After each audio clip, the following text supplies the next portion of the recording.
let's consider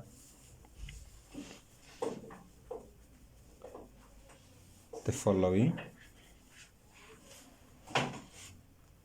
So if you have, say, 2, 4, 8, 16, and you also have 3, 9, 27.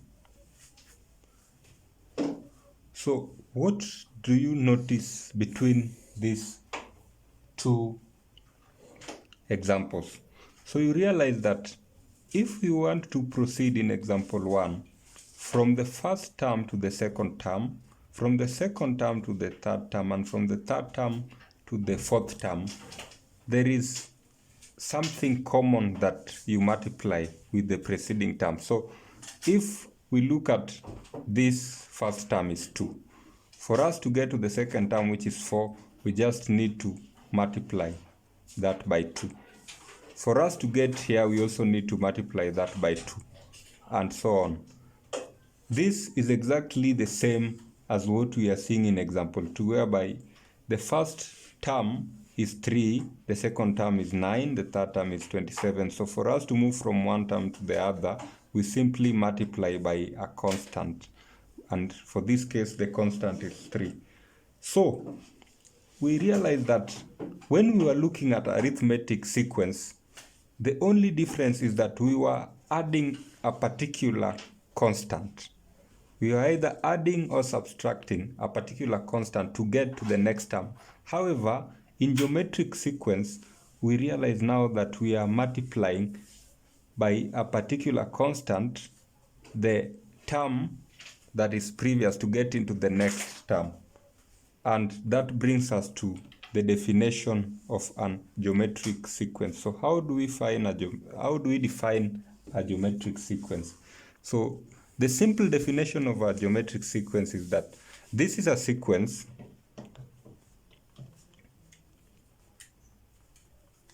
that has a common ratio. This is a sequence that has a common ratio. So any sequence that you come across which has a common ratio is called a geometric sequence. Now, we realize that the first term of any type of sequence is always denoted by A. So term 1 is always A. For a geometric sequence, the second term is always gotten by multiplying the first term by a common ratio, and that common ratio is denoted by R, and therefore we always multiply the first term by a common ratio, and that gives us AR.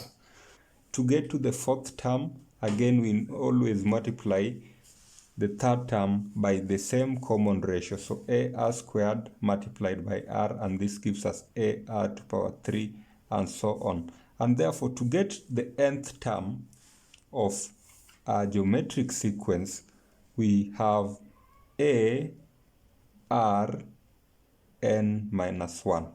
Because you realize here that for us to get to 3, we need to subtract the n here, which is 4, minus 1. For us to get to 2, we need to subtract 3 here, which is our n, minus 1. So this is the general formula of getting the nth term of a geometric sequence. An arithmetic sequence, you will also recall that for an arithmetic sequence, the nth term was given by A plus n minus 1 multiplied by D. Whereas for a geometric sequence, this is the formula. So if we are asked to get the nth term of an arithmetic sequence, this is the formula we use. If we are asked to get the nth term of a geometric sequence, this is the formula we use. Please take note of the two formulas. They are a little bit different and easy to understand. Know that this is for arithmetic sequence, whereas this is for geometric sequence.